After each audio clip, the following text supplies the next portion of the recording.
Hello my darlings and welcome to a new What I Read in a Week vlog where I just mood read some books. I'm going to start with Ghost Roots by Pemi Aguda. This is a short story collection, it kind of matches my outfit too. I think it's horror, I hope so. I'm wanting to read some spooky stuff. Besides that, I've got a family lunch today.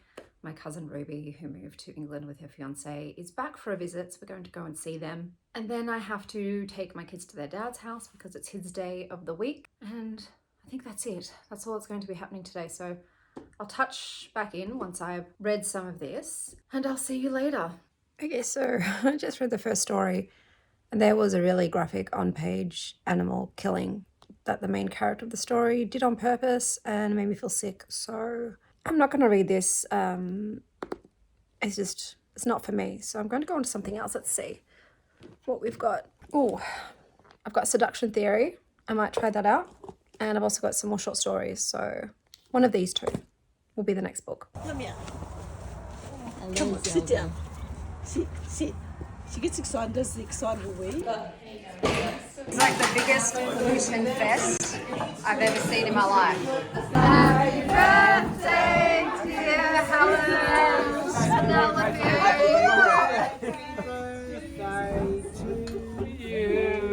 Hip, hooray! Hip, hooray! 58, hooray! Sharing your birthday again. Are you okay with that? What do you need? We're in between them both. Love. Doris, come and chuck the tent. It's my birthday. Always needs to. You guys go, my birthday. There's Like, oh my. Because to allow. Hello my darlings, let me update you on what I have been up to. I didn't get any reading done on my family day because I was there until 8 p.m. and then afterwards when I went to drop my kids off at their dad's, I was there until 10 p.m. so it was just out for delivery. Okay, cool. Hopefully not while I'm not home. So yeah, it was just no reading was done, and then the next day my dad and my brother came over and we got the dishwasher situation sorted, and then my dad's like, what else needs to be done around the house? So he also fixed a few other things for me, which was wonderful. He did look at my car though, and he's like, Chanel, they have not repaired this properly. So he used to be a panel beater. And I knew it wasn't a good job because anyone can see that the bumper is not flush. And one of the parking sensors is a different color to the other parking sensors, and the camera was crooked, but I was just willing to live with it and accept it because, you know, I was like, man, this whole ordeal took 5 months.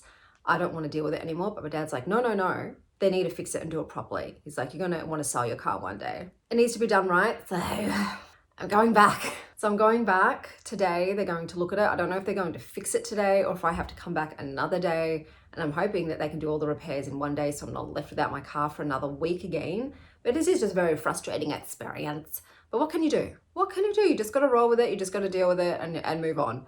So yeah, I am also taking my car in. I'm hoping they can just keep it today and I can pick it up tomorrow. That's what I'm hoping, or even same day, pick it up later. So we'll see what happens. But yeah, I'm going into the city, dropping my car off, and you'll see the city stuff in my Reddit blog. The city stuff will be in my Reddit blog. I did DNF 2 books, so I DNF'd the Seduction Theory. It is about a married couple who are both professors and they're wanting to bang other people, and I just hate reading about it. I don't want to read about, oh, I really want to fuck my secretary but I have a wife, but oh, I really love to like bend her over and lift up. I'm like, ugh. So I didn't read that. And then I picked up, what was the other book? Oh, the short stories, emergency stories, something of that vein, and it just wasn't for me. The writing style wasn't my jam, and the stories were just very mundane and about nothing. They were very confusing too, the way they were written. It wasn't a clear, elucidated storytelling style. So it was like confusingly written stories about nothing in particular. So yeah, once again, just wasn't for me. That's fine.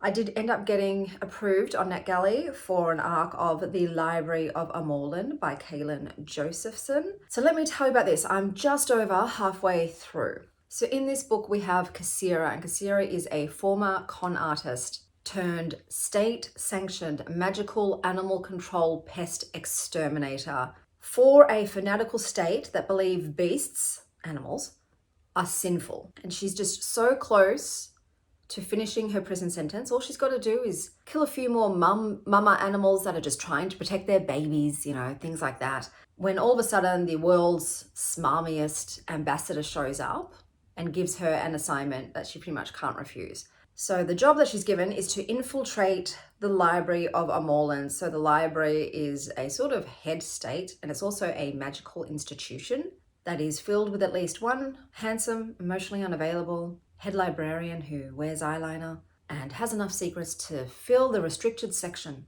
Kasira has to do this one final con where she impersonates a nobleman's daughter in order to become the new assistant librarian, aka a spy and informant.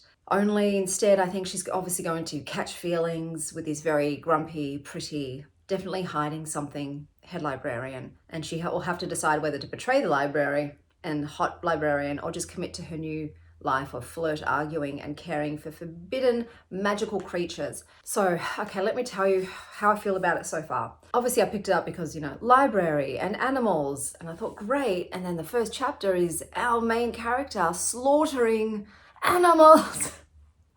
I'm like, no, oh, why does it have to be on page? Why does it have to be her doing it? Yeah, I know she doesn't want to do it, but she still shanked that mother in front of her baby. The mum creature was just trying to protect her cub, because she was like, I gotta kill all of you because I don't want to go back to my solitary confinement windowless box of a prison cell. So yeah, she kills the mother and the baby is behind her and the baby's been wounded as well. And I'm like, oh, but she doesn't kill the baby. So she hesitates and her commander sees her hesitate and reports her. And then they have a bit of a standoff and she does stab him. She stabs him and she's like, fuck, that's it, I'm done now. They're going to chuck me back in that box and throw away the key. And that's when the ambassador comes and says, we could do that, or you can do this job. Now, this is the issue I have with this. So, first of all, I don't like I'm just trying to see if I've got any hair on me because I always have hair on me and it bugs me in editing. I don't like the writing style.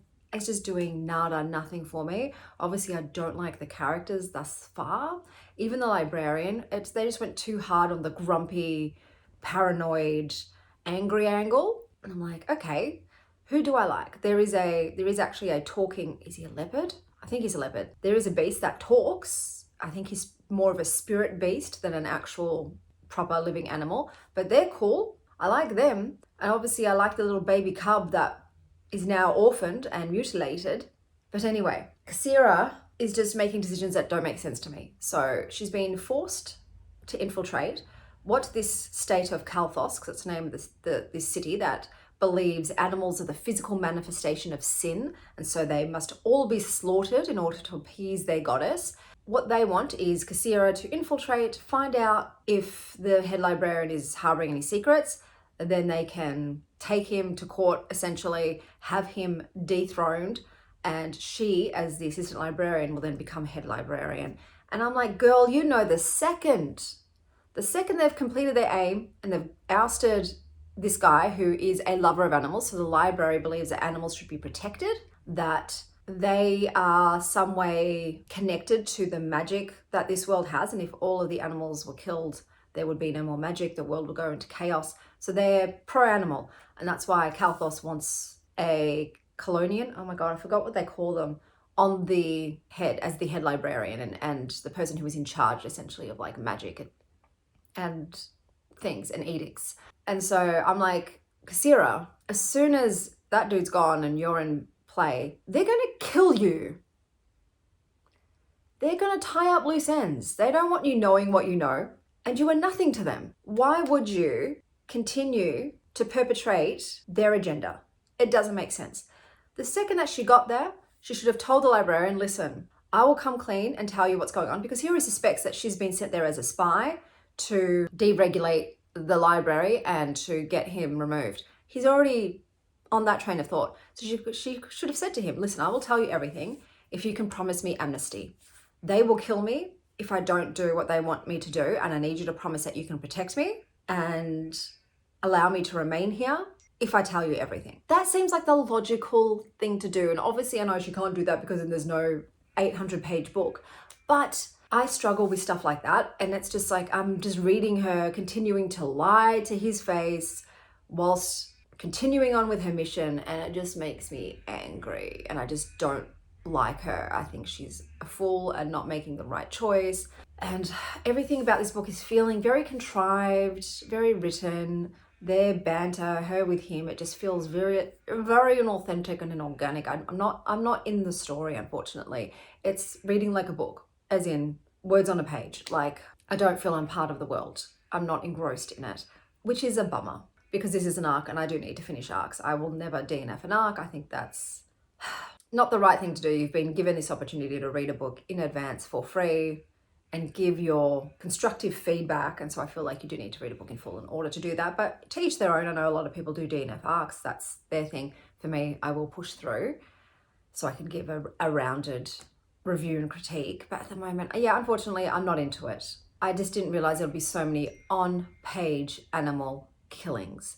That is intense and awful. So don't like it. I don't like it. And like I said, I'm not liking most of the characters in this. And I know they're trying to do a found family, but like I said, it's just feeling very play-by-play, formulaic, romantasy kind of book.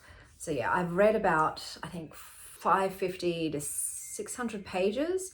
So I've got some more to go. I don't know actually how many pages does this actually have, because Kindles or Kobos, you know, the page number is conflated and not entirely accurate. So this book has, like, it's a cool cover, and I was excited to read it. So that's why it's a bummer that it's just not working for me. Why are you not telling me how many pages it is? Okay, it doesn't tell me how many pages it is. I'm sure if I went on Amazon it would. I'll find out later, or I'll just put the number on here. But yeah, so I'm going to probably finish that off today, because yeah, I'm going to the city, so I will read something. Oh, I did just get an ebook though as well. What did I get on audio? I did get something. Oh, and I'm very excited about this actually. So it's called Something in the Woods Loves You by Jared K. Anderson. And I think this is a bit of a memoir / nature writing, nonfic. And I wanted to get listening to that as well. So I might do one for one part of the journey and the other for the other part of the journey. And I'll let you know how I go once I return home. So yes, I'll see you after I've been out and about. I had to put a jacket on. It's summer, guys. It's summer. So why is it so fucking cold? Why do I need to put on a coat? What are you doing, Melbourne? Okay, I'm back. I just have to log in to my trading platform, because I got logged off. I'm having issues with the internet. I'm being disconnected multiple times, a day and night, and I've been on the phone probably 6 times, and they have not fixed the problem, but I didn't get any trades hit, so I'm good. Okay, so silly me. I forgot to take my Kobo and my headphones, so I had nothing to read or listen to on the way there, so I decided to drop into the library in the city, and I grabbed Pocketknife Kitty by Shannon Riley. Okay, so I heard a lot of good things about this from other booktubers. Unfortunately, this didn't do much for me. I'm going to give it a 3. So we start off with our main character, Jamie. And Jamie's just turned 30. Her mom's died. Seems from dementia complications. She's broken up with a very toxic boyfriend who won't leave her alone. And one day while she's bartending, she's got to have multiple jobs, she tends to this guy. This guy is kind of skeevy, okay? He's kind of given off weird vibes, but she's like, you know what? Maybe it's time I get my freak on and bang a random dude and have a one-night stand. So she tells this guy, so she asks the guy to come back to her house. Doesn't know his name. He won't tell her his name. And they go back to her house. And once she sees him, she notices that he does have open wounds on his body. He has festering sores and pustules. He's not looking crash hot. Does she even use protection? No. First of all, why the fuck would you continue to go through with this? You know what I mean? She's having second thoughts. We're in her head. She's not feeling it. She's not turned on. So it's like, stop. Oh, she doesn't. So she uses no protection. She lets this guy bang her. He bangs her. He leaves. And then she gets very sick. Turns out she's caught the gnarliest STI on the planet.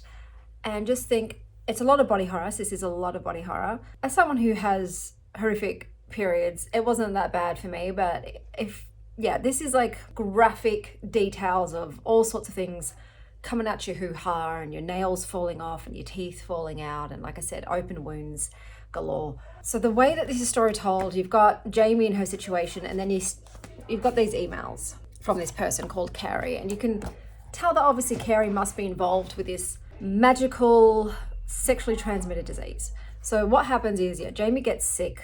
She calls her doctor bestie. They don't know what's wrong with her. She's like, you know what? We need to track down this dude that I banged. Luckily, she saw his credit card. So she has his name. So they find him. And he tells them, oh yeah, you have to, this is basically a game of tag, and you have to tag the person with your genitals, and then you're not it anymore.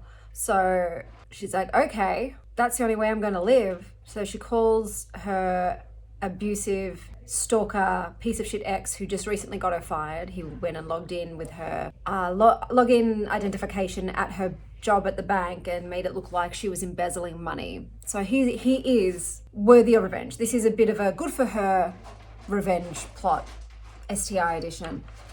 Sorry about that noise. That's Bluebell. Okay, I forgot what I was saying. Blue distracted me. Should I go long? What's the American doing? I'm gonna do it. I'm gonna take the risk. No, I'm not gonna take the risk. It's already gone up. Let me get rid of that one. Okay, I missed the boat on that. What was I going to say? Okay, so we start off, the writing style's not really for me. And then we've got our main character, Jamie, and I just think she's a fucking idiot. I'm sorry. Look, I'm probably not the right person for this. I know the two partners that I've had both said to me I'm the only person who has ever asked them to get a full STI workup done before we slept together. So I know that for the general population, people sleep together without getting tested first. I know that's common. I don't think it should be. I don't know how you guys just roll the dice with your sexual health, but I cannot do that. I am a bit of a germaphobe though as well. So I need to know everything's all good. We both have nothing. We can proceed. Obviously then you hope that your partner stays faithful. Otherwise that could change. But like first encounters, no, I need to see your blood work, thanks. So already I'm like, dude, but the fact that she sees that he's diseased with open sores all over his body, and she just still goes through with it. She doesn't even look at his dick either. He demands that all the lights are out. So she doesn't even see the peen, and I'm like, what? So already that, no condom either. I was like, you a dumb bitch. And then the thing that gets me the most is this STI ends up tracing back to some ritual someone did.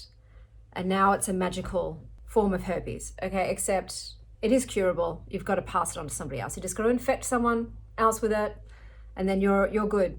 You won't fully heal. If you've lost teeth, those teeth won't grow back. You've lost those for good. But these people that are passing it on, they don't tell the person how to get rid of it. So he banged her, left her infected, and tried to disappear.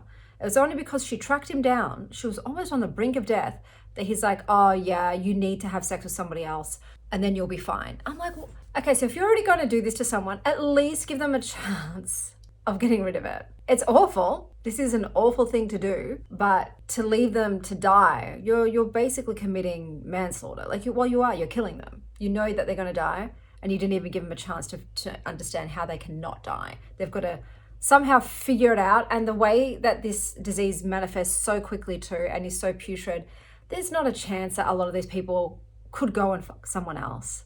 Like, they're literally falling apart. They're literally oozing pus and blood and mucus and just all of the disgusting things you can think of in terms of bodily fluids out of all the orifices. So I'm like, I don't think that they would go, you know what, maybe I should try having sex with someone else. How are they going to find a willing candidate? Obviously, she manages to do it, but, and in that case, it's like, yeah, he kind of deserves it, So like I said, that's how it's a good for her revenge story. There's also, like I said, a little bit based on, a little bit about grief, because she is dealing with the loss of her mother, but it didn't have a lot of substance to me. Had a lot of substances. But yeah, I didn't really enjoy it. I don't get it. Everyone's like, oh, it's about sexual empowerment. Is it? Is it partaking in very risky sexual behaviors and then purposely infecting others? Would you call that sexual empowerment? I don't know. Like, there was no consent in this. It says it's about revenge. Yes, it definitely is. Loneliness. a little bit. She's not that lonely for long. Like, her mum dies, then her boyfriend dumps her, and then a couple months later, she's going through this. So did she have a long time to be lonely? I don't know. How far would you go to save your own skin? Yeah, it is about that. So look, yeah, I'm sorry I didn't get the hype. I was hoping I would love this, but this was just a very icky, gross experience. So it works as a horror in that respect, but then again too, this sort of body stuff isn't super gross to me. Like pus and blood and mucus, that doesn't, look, I'm a mother. I have been covered head to toe in other people's, obviously my children's excrement, their blood, their mucus, their pus. Like, I even had my kid one time when I went to change her diaper, she did a number 3, and number 3 is what us parents call explosive shit. It is just the ones that will go up their clothing, up their back, down the sides, everywhere. She did that while her diaper was off and I was in point blank range, and it went, yeah. So, you know what I mean? Like, that stuff doesn't gross me out. I think if you're a nurse too or whatever in the medical field, that wouldn't really gross you out that much. So it's not my kind of horror. Well, in terms of body horror, I prefer body horror that normally involves some kind of alien entity, parasite, plant, like something other rather than just our own bodily fluids, because it just, yeah, it doesn't do enough. It's like icky and gross, but it doesn't freak me out. And I was just annoyed at the choices among our main character made. And Jesus, I should have gone long. What happened there? That jumped up 40 points. Based on what? Did news come out? Good Lord. Oh well. But anyway, yeah, so I'm giving this a 3. It's such a fast read, and I was interested to see what was the origin of this STI situation, this magical sexual disease. And that was, you know, I'm not going to give that away, but I'm like, oh, okay, cool. But also, did this actually punish the wicked? I don't think it did. I don't think any of the people that deserve to be punished actually get punished. I have a feeling the ones that suffer the most, the innocent and the unsuspecting victims. So this curse just further perpetrates that, in my opinion. I think it could especially be wielded against women. It's not really in their favor. So it's actually harder for women to hide what's going on with them than it is for a man to hide what's going on with him and be able to pass it on. It'll be harder for women to pass it on. So I am, giving this a 3.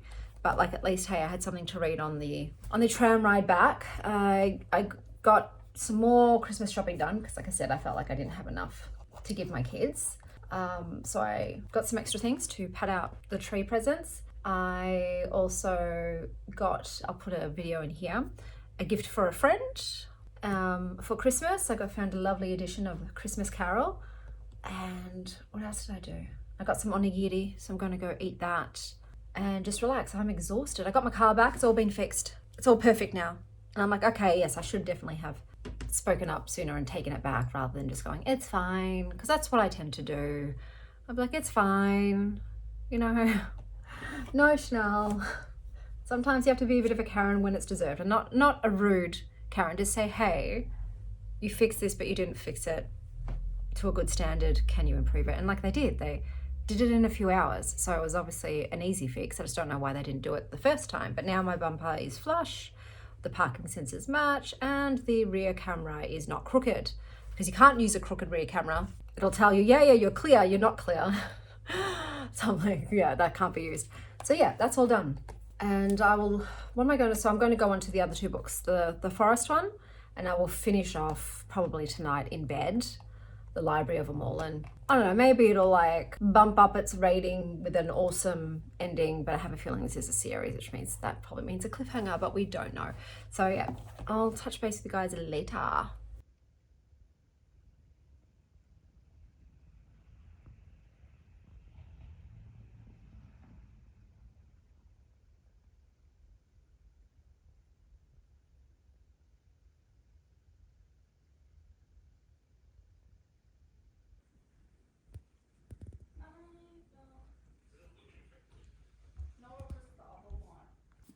Good morning, guys.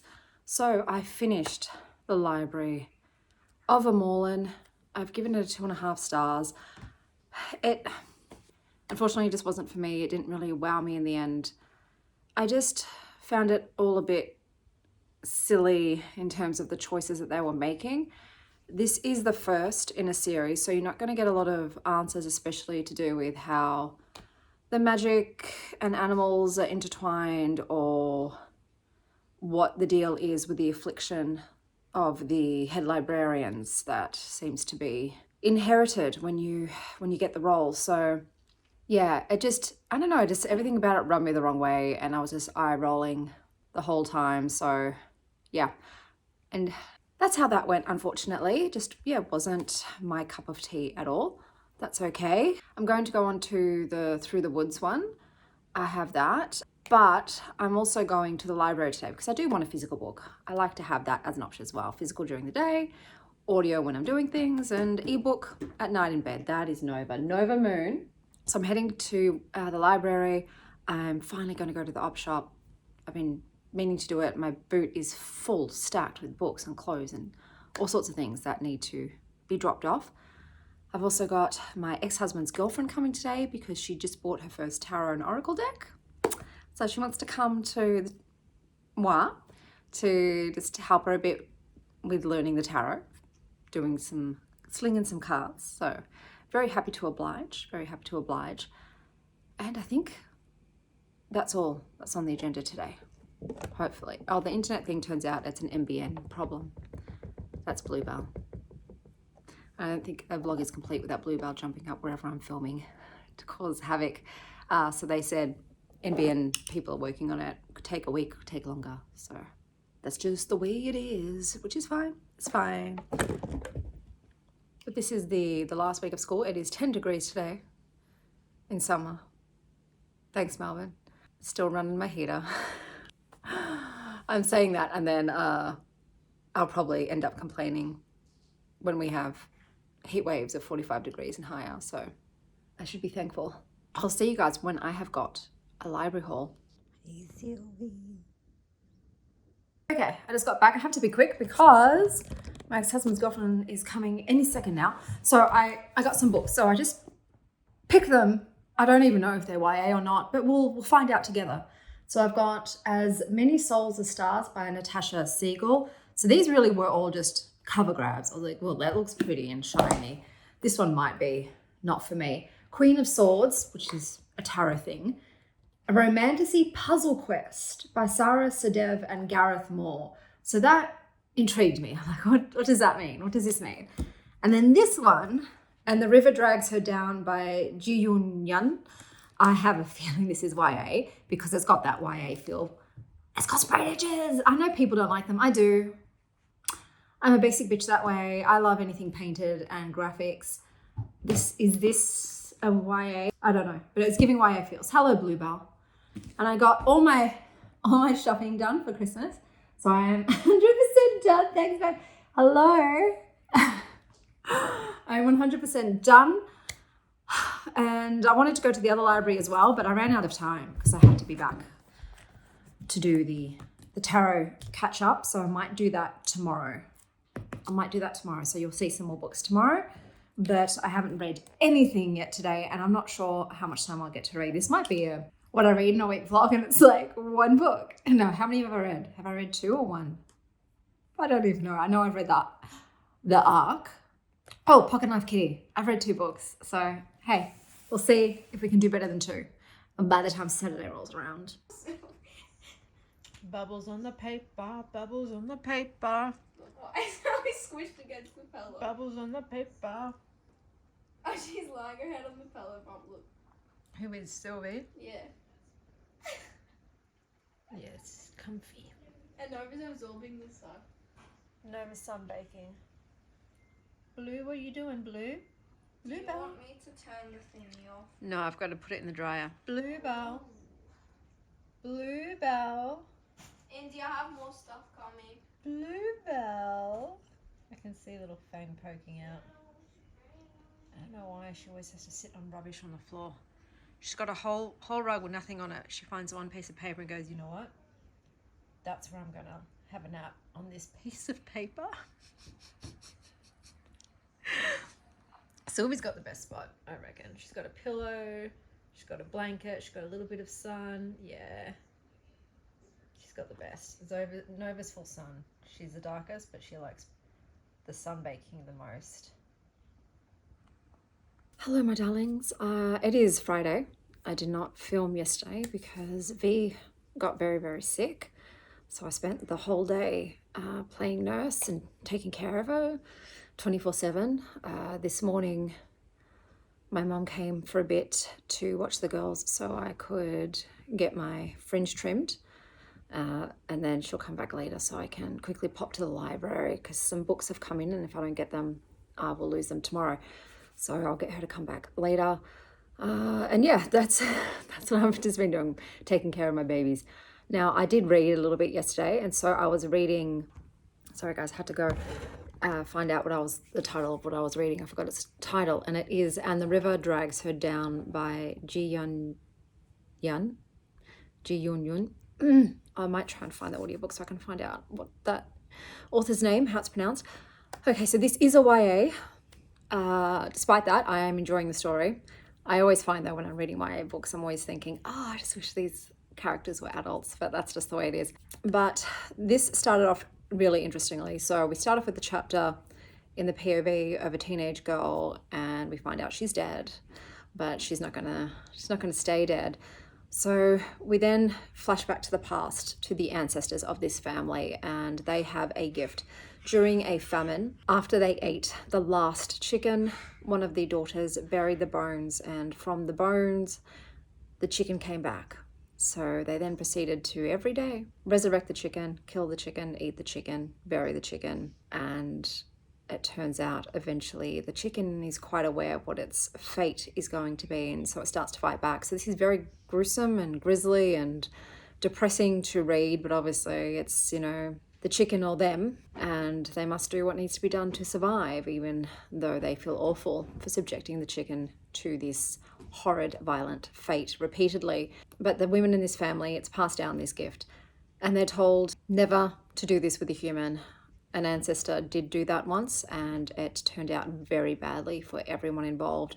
And so the family sort of ends up just doing a pet cemetery thing where they all just keep resurrecting the family pet albino rat.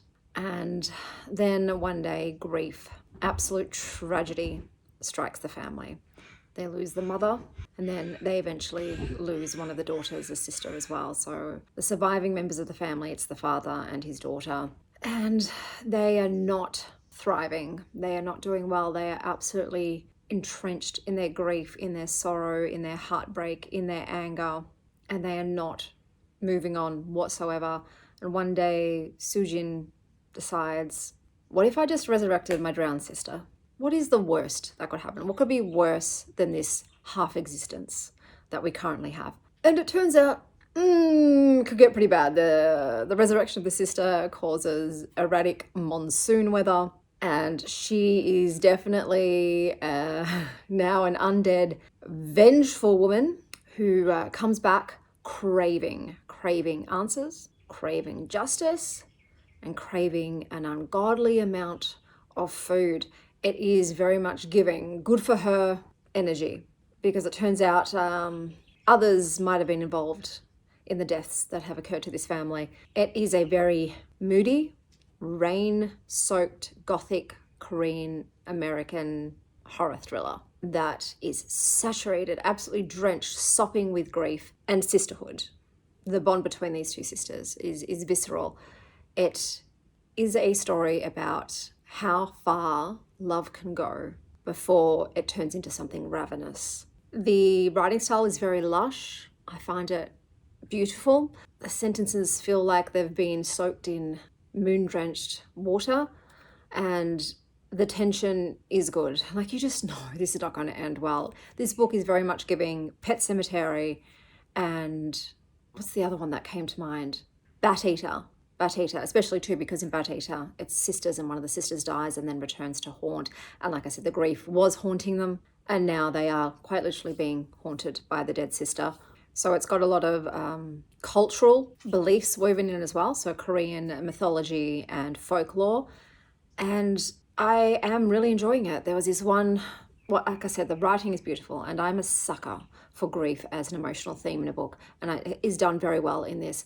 And there was one moment where Sujin was talking about how she has never really smiled since the day her mother died, because even though it was unbeknownst to her, she was smiling and laughing whilst her mother lay dying alone, and she can't forgive herself for that. And that just punched me in the chest, because there's definitely something I would think if I had found out my mother died slowly and alone and was probably in pain and terrified, and I meanwhile was just giggling and having a fun time, and I would hate that I wasn't there, and I would feel guilt that over any joy. I think once you lose someone and they lost two people, and those people will never have another day of life, they will never get to laugh again. I think you do then have that guilt.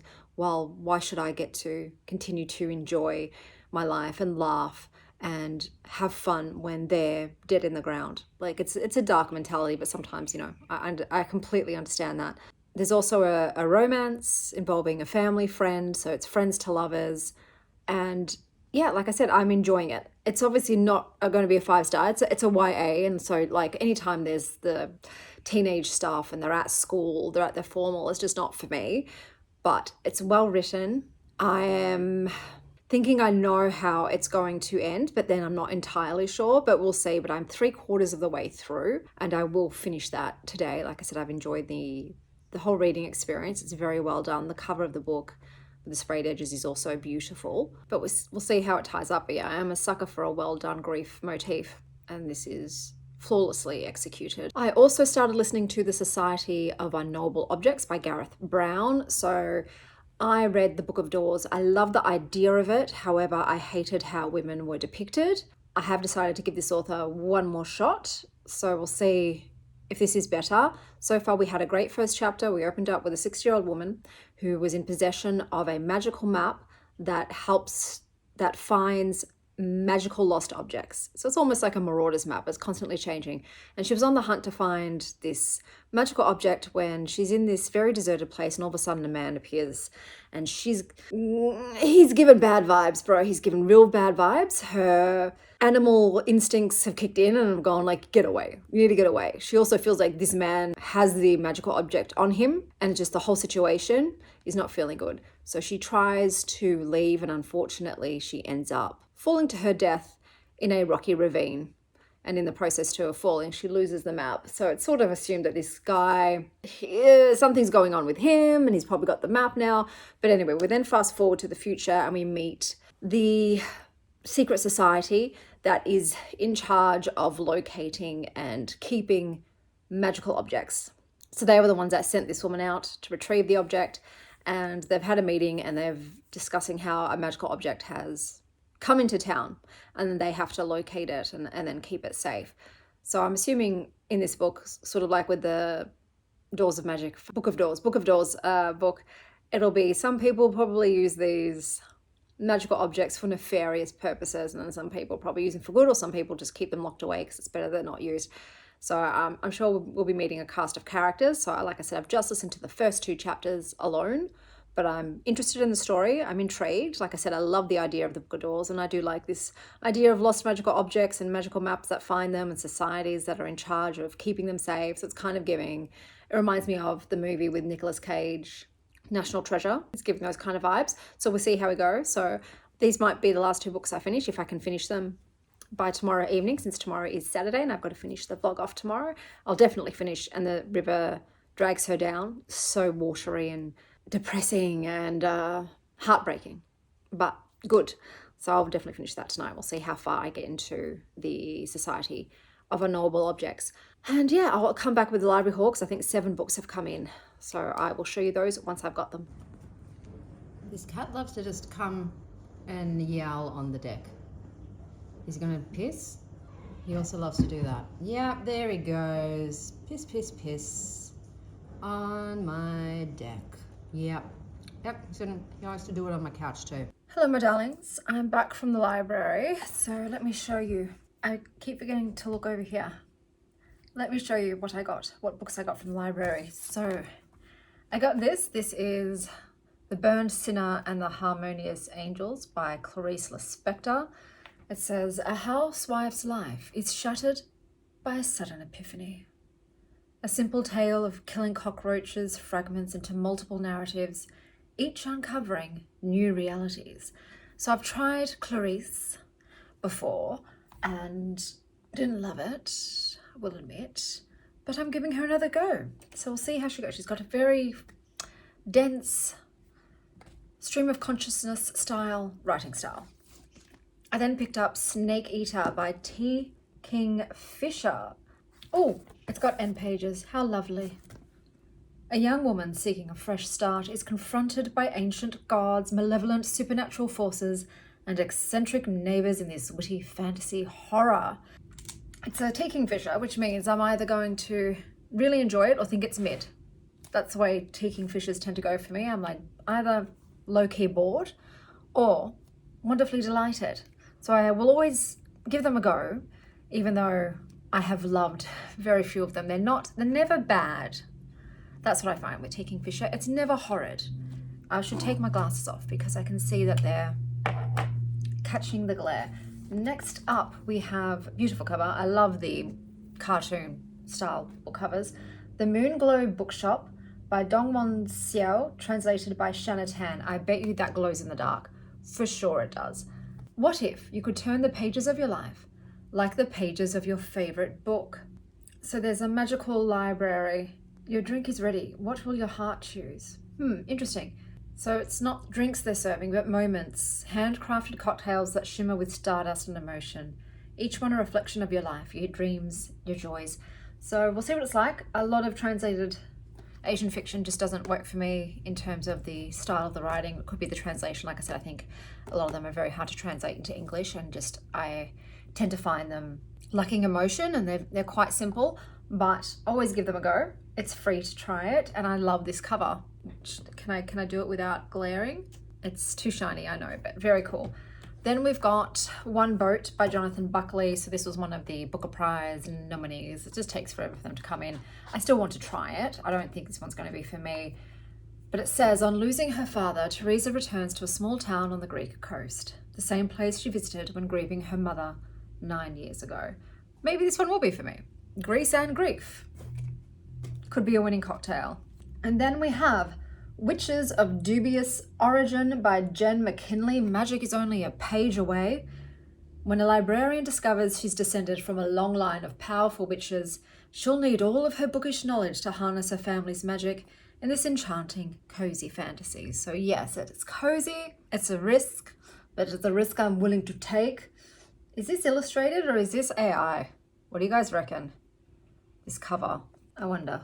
No, it says book designed by Kristen Del Rosario. So, we'll see. Maybe not.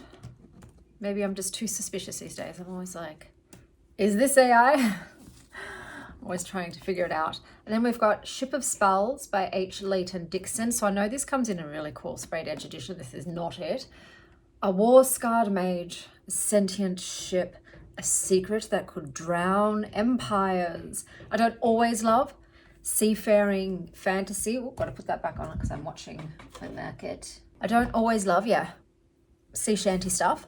Sometimes I do though. Sometimes it slaps. So yeah, pirates aren't my go-to fantasy option, but I won't say no. And then we've got Middle Spoon by Alejandro Varela. I love this cover. It's one of my favorite types of covers. Very bright, contrasting colors. You've got pink and red is one of my favorite combos as well. I'm feeling very pink and red for next year. A whip-smart, blazingly funny novel about heartbreak, unconventional love, and the way society could be.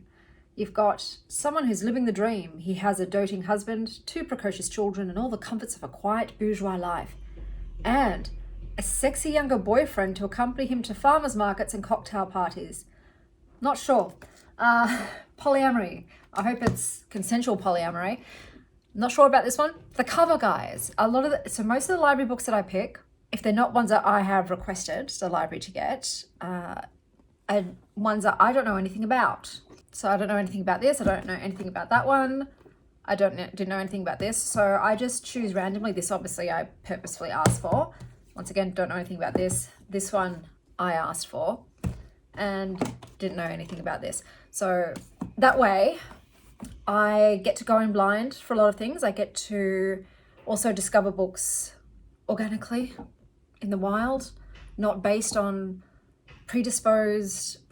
not based on any predispositions or preconceived notions and information that I've already been made aware of by booktube. They're just completely being judged on their own merit, by their own merit. Sometimes I'm losing the phrases. I'm starting to forget turns of phrase in my advanced years. But yeah, I like to just go and see what they've gotten in new at the library. And I won't lie, it's 99% based on the cover. I'm like, you're pretty. But then I'll read the blurb. I'll casually give it a cursory glance. You know? Obviously Middle Spoon, I did not read the blurb at all. I just like the cover too much. I'm a sucker for a lot of litfic covers, but I find that I rate very few litfics 5 stars. I'm always intrigued by them, and then I guess most of the time they're not my kind of story. I tend to like the more fantastical and magical or weird, not so much the mundane, the everyday, the general human experience. I like something a bit out of the ordinary and not like life. But I like to try it still. I still like to try it. So yeah, I've got a massive stack. I've still got the other stack too that I picked up the other day. So I'm going to go through those first since they're due back sooner than these babies. Out of this stack, what am I most intrigued of? You know what, let's do a little, I'm feeling playful, okay? I'm sitting here watching the market and that can be a bit boring. So let's do a first line and rank them that way. So with Clarice Lispector, the first line is, "The clock strikes 9. That's at the bottom so far. That's at the bottom.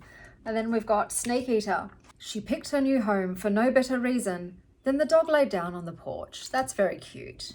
I would also probably pick a house based on what my dog liked. My dog did like this house, so I have done that quite literally. "The Moonglow Bookshop. Sometimes it was a hidden spot in a busy building. Other times it blended into the serene landscape." That's in the middle. "One boat. The first time, the intention was simply to find a place that was quiet, but not somnolent." What does somnolent mean? Somnolent sounds like insomnia. It sounds like something to do with sleep. It sounds like somber. Insomnolent. I'm going to learn a new word in real time. Insomnolent means characterized by experiencing sleeplessness, an inability to sleep, or insomnia. Okay, so it was what I thought it was to do with slumber and the inability to do it. Okay, so they want to find a place that's quiet but not sleepy. That's what I am feeling like that means. So I'm doing that above the bookshop one. Let's try Witches of Dubious Origin. Oh look, there's illustrations. "Package for you, Zoe." That's above The Clock Strikes 9, but down low. Down low, get low, get low, get low. This has pictures. Okay, look, so we've got a beautiful little thing about the book, and then how lovely. I love it. Okay, Song of the Dread. Oh, this isn't really the first chapter. Let's do the first chapter. Look, more beautiful illustrations. Beautiful. "I remember the first time I ever saw the Ship of Spells because, in fact, I didn't." Ew, intriguing. Do I like that better than the dog? Yes. Ship of Spells is now moved into pole position. Pole position. Any of you guys watch that TV show back in the day? Pole Position? Let me know. That was a vibe. Okay, and here we go. Middle Spoon. "Dear Ben, I'm sipping Amaro, the one you like to drink before bed. The bottle with a cap made of melted wax." Where's that gonna go? That is going, what was the bookshop one again? Okay, so this is how the stack ended up going intrigue wise. So the first one that I'll be doing from this stack will be Ship of Spells, about a ship that you don't see the first time because it's magic. That's everything. I will check in again once I've finished and the river drags her down. See you then, guys. Until then, it's just me and the markets. Got the cats. We've got Sylvie over there. Super cozy. Got Bluebell sitting on my table of yarn. Just squish it all. And then down here, little sweet Nova in the sunshine. Indy did the tree this year. Good morning, guys. Good morning. So this is why I will still pick up YA, because this was phenomenal. So this ended up being a 5-star read for me. The grief was just perfectly executed. I was crying so much whilst finishing it. I think I need to remember to try to film me reading the last pages of a book, just in case there is an emotional reaction. You can get it in real time, but this was really well written. I do have to say that there is an on-page horrifically violent pet killing, and when it happened I did say to myself, oh, that's it, this book is only going to get a 4 stars now. Like, I'm pissed. I did not want to read that. But as I continued reading, I did realize it was pivotal, it was important for the book in terms of not only the story but a character in particular and other characters' reactions to that event. So it's not gratuitous. As awful as it is, I do feel like it was necessary for the progression of the story. It was very hard to read though, so do be warned. It's not only was grief well executed, the complicated dynamics between members of a family was really well done, obviously, especially the bittersweet relationships of sisters was well executed. But for me, the morally greyness was just superb in terms of the main character, well, not the main character, the secondary character, Murray, so the dead sister, Murray, who is both victim and villain, was just chef's kiss. Okay, there was this one scene where, so Murray had it tough. Her mother died and she ended up being parentified. So she was only 11, and that's my daughter, Indy, sending me texts.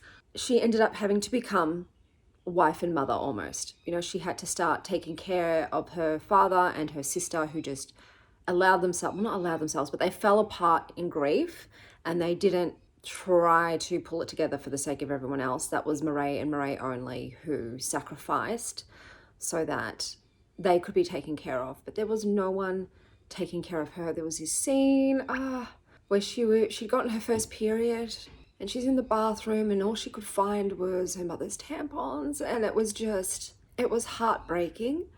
And there was that, and then that scene was later revisited, viewed through a different lens. These birds are wilding. What is going on outside? Okay, but I can't see them. I can hear them. Can't see them.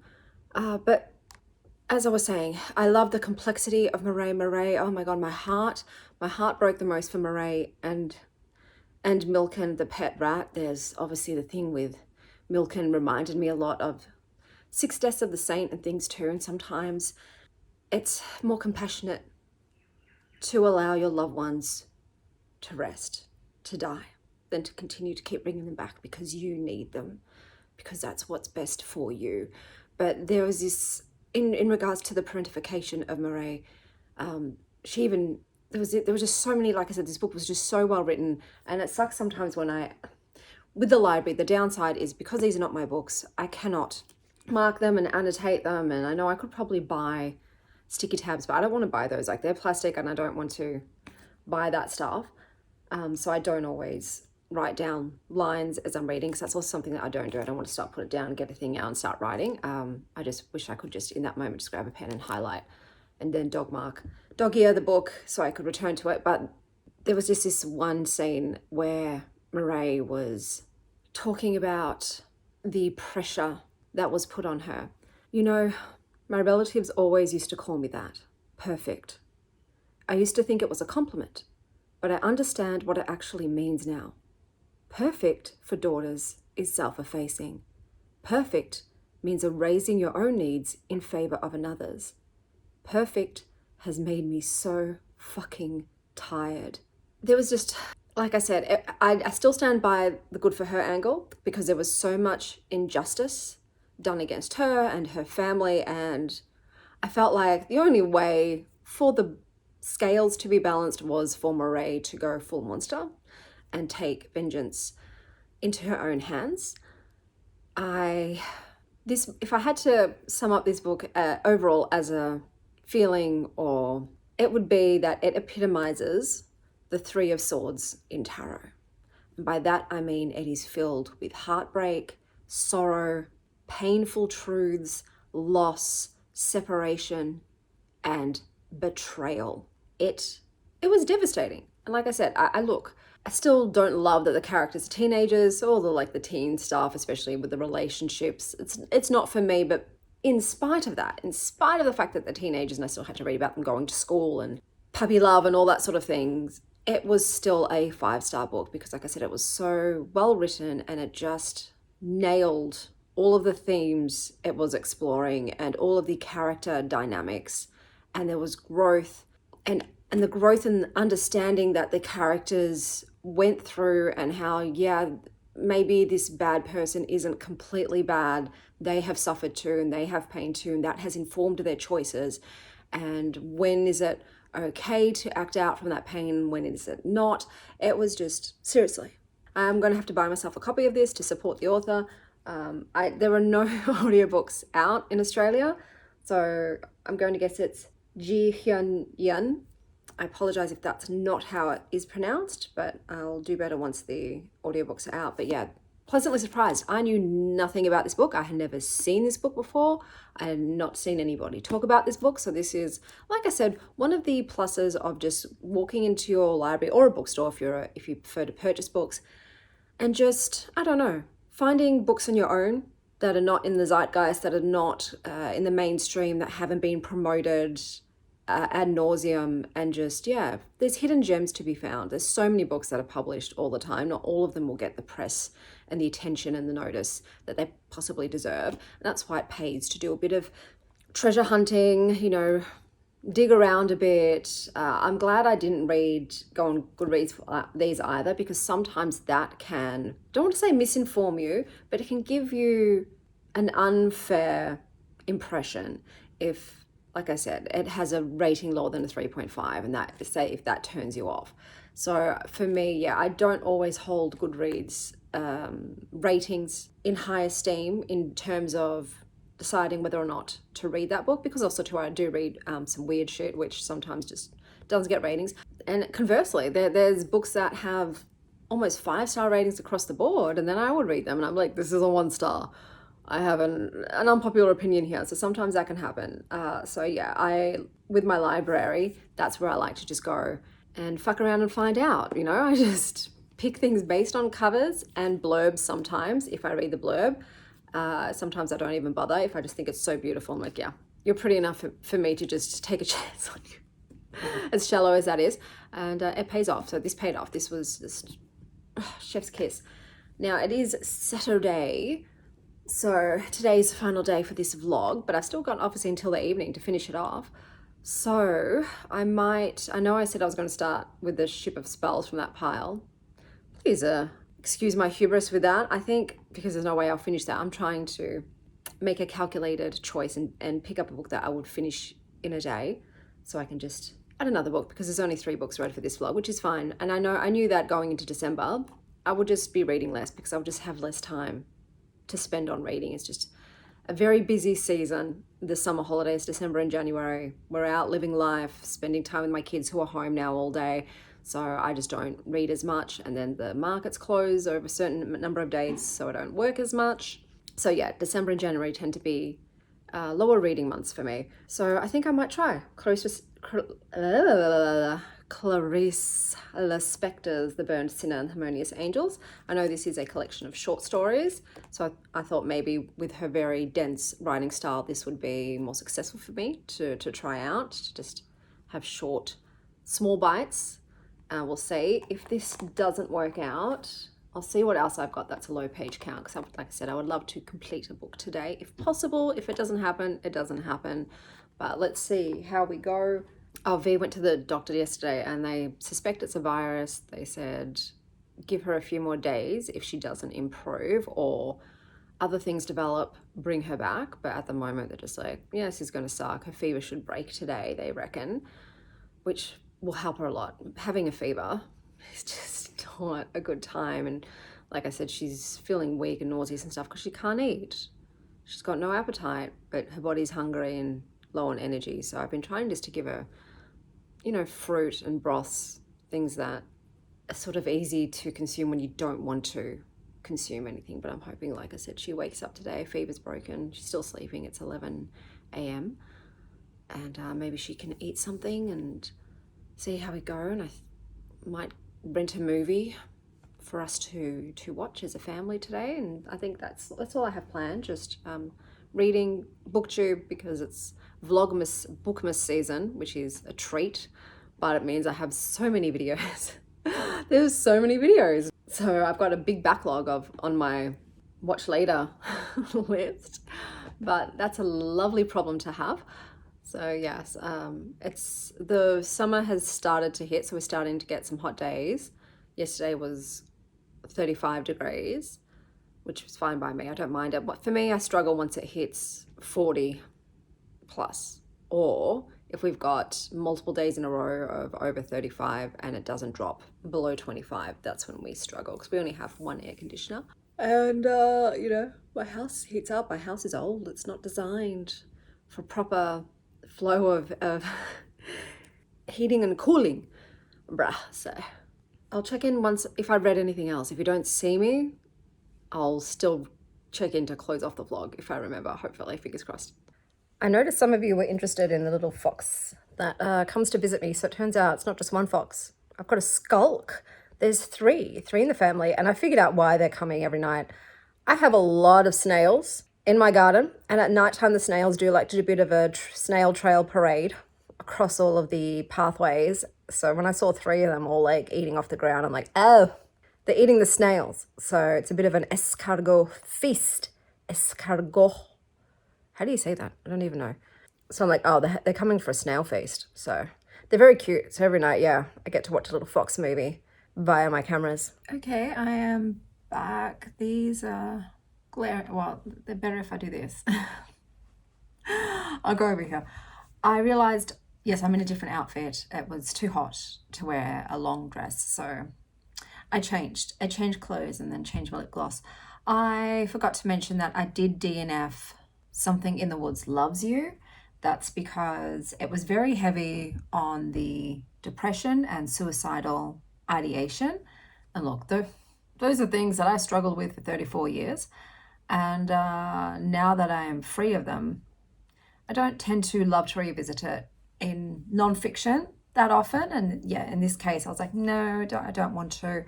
So I did DNF that. And then there was the Society of Unknowable Objects by Gareth Brown. What's this? I can see purple. Let's move that out of the way. And it was feeling almost identical to the Book of Doors. Very same.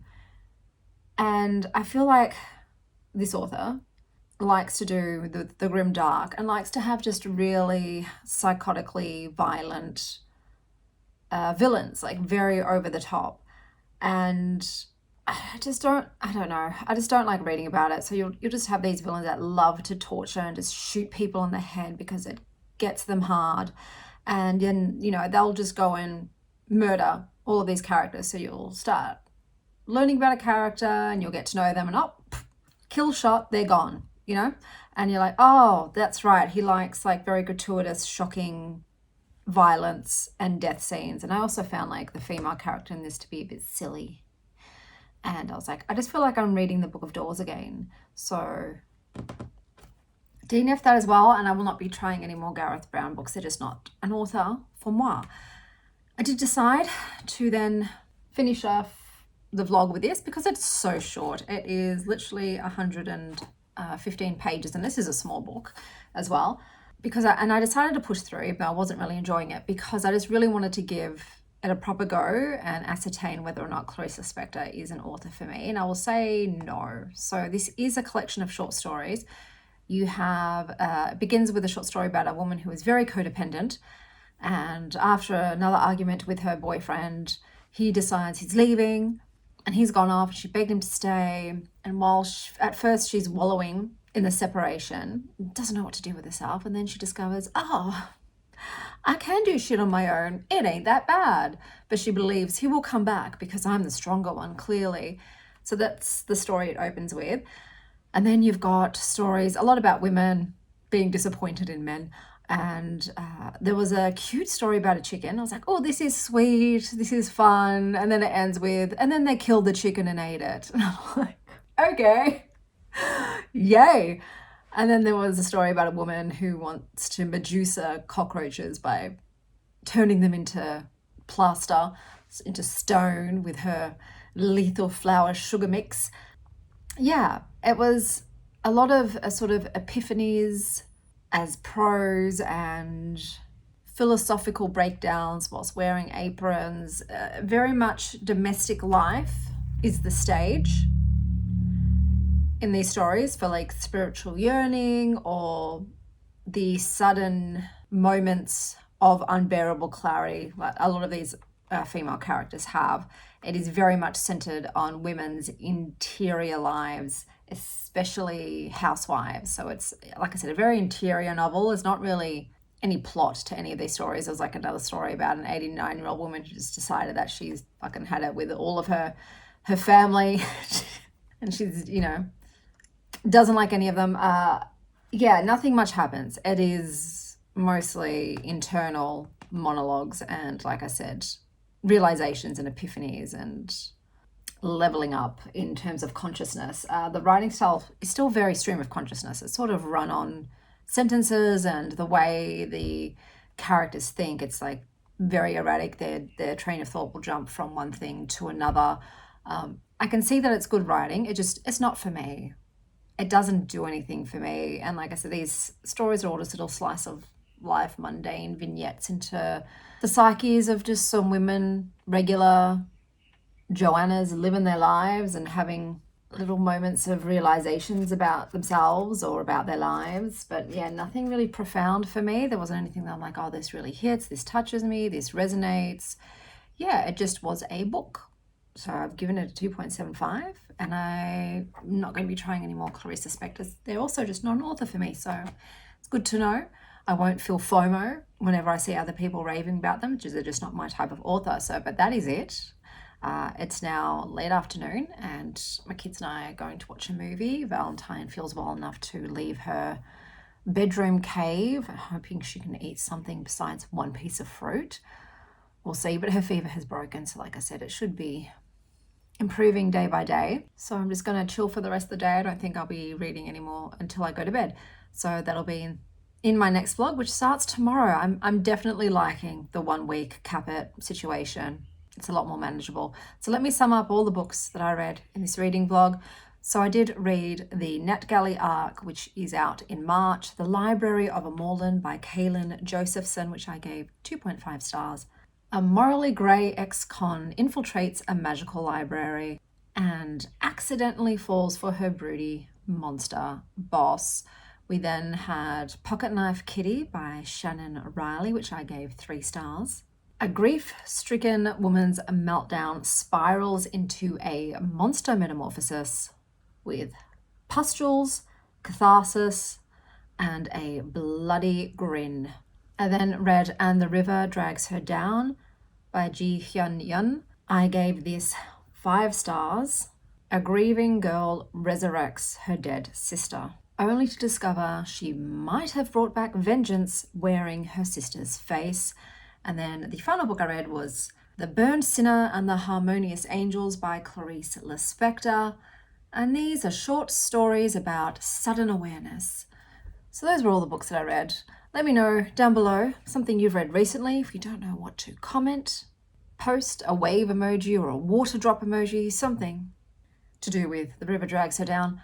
And I will see you tomorrow. And until next time, stay wild, Star Child.